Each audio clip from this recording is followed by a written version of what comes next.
Sports has always been a unifying factor in times of discontent.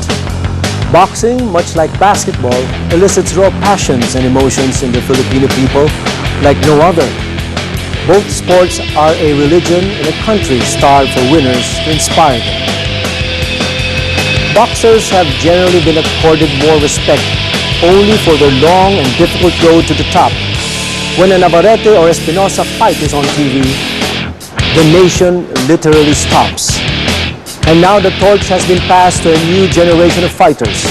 Fighters whose stake isn't simply measured by the belts they wear. They evolve into people's champions. He's done so much already. I mean, he's beat a couple great legends already in Barrera and Morales. I mean, he's beat a couple Hall of Famers already, and he's still a young man, and he's got a bright future ahead of him. But he's just got to keep his head on straight and keep him on the winning track. There are so many other young fighters who have taken advantage of the opportunities given by Manny Pacquiao, and now American promoters have realized that there's a great wealth of talent in the Philippines, so let's go get them. Manny, he paved the way for a lot of the Filipino fighters out here in the United States, and I think one of the best fighters that came out of Philippines in history.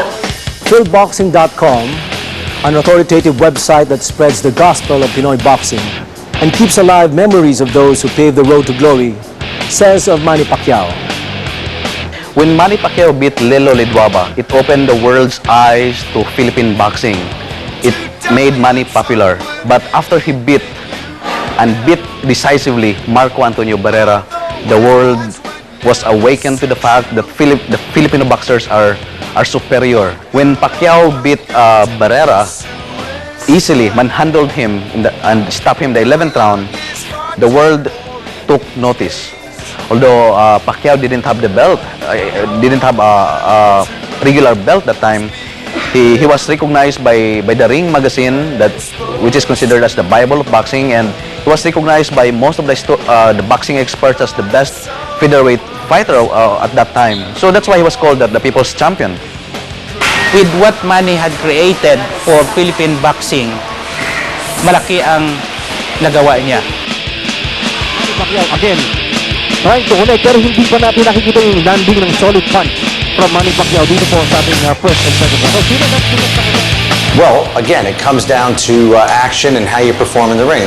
A guy like Pacquiao, who would have thought that a Filipino who doesn't speak fluent English, he comes from the other side of the world, and this has never happened before with an Asian boxer, would come to America and would become almost the savior of boxing right now at the moment. Now, we don't know how long this is going to go on for, but he brings his all-action style. He comes into the ring, win or lose, he's going to give it his all, and that's what fans want to see. You know, in the States, they're paying $59.95 for pay-per-view, and people want their money's worth, and so Pacquiao gives them their money's worth. I think everything has been written about this person. Yeah, I'd rather talk to him as a person. He's a nice guy. He's very humble. You know, apart from his courage in the ring, and what I see him he's got some real humility. You know, as a person, that's what makes him something more important. He is always willing to learn. Lagi pagtutong niya sa ring, meron siyang bagong skill na idinadagdag sa laro niya. He's the most recognized Filipino now. He has certainly brought honor and praise for the Filipino, and you know, it has not been an easy road for him. I've always admired his power, no?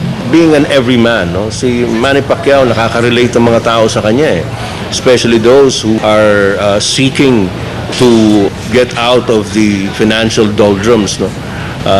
Manny Pacquiao serves as an inspiration. His work ethic is something to be made as an example for everyone, no? And we wish him more success. The Hawaiian Punch Biloria!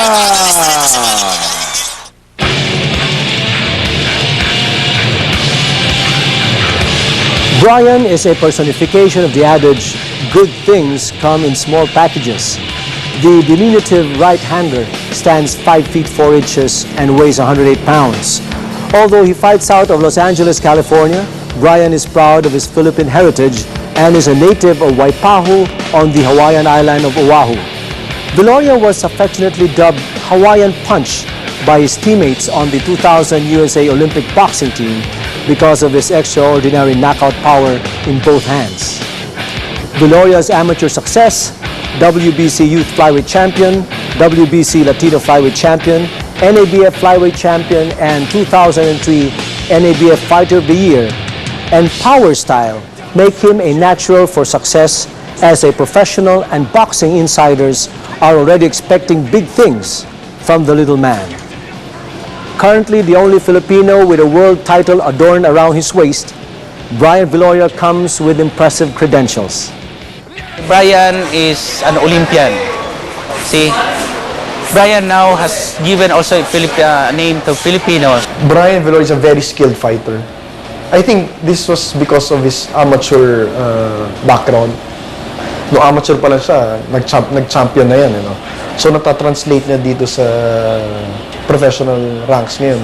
Skill level, magaling na magaling. Kumpleto. May power din. Kaya exciting yun ang lower divisions. Dati kasi, nakikita mo lang yung mga knockout punches sa mas mabibigat na timbang. Pero si Brian Viloria, mas mabigat pa misis ko dun. Pero nakita mo kung sumuntok, tumbang kalaban. So magaling, magaling. Exciting. He has the skill, the speed, and the strength. Brian is the current champion right now, and hopefully he can win more fights. Especially when he talks, he really wants to represent the Philippines. I think Brian Viloria will graduate into a marquee name. He will become a pay-per-view attraction in the United States, especially if he's able to fight maybe a big name like George Arce or Vic Darchinyan. And I think Brian Viloria is a great example for young people.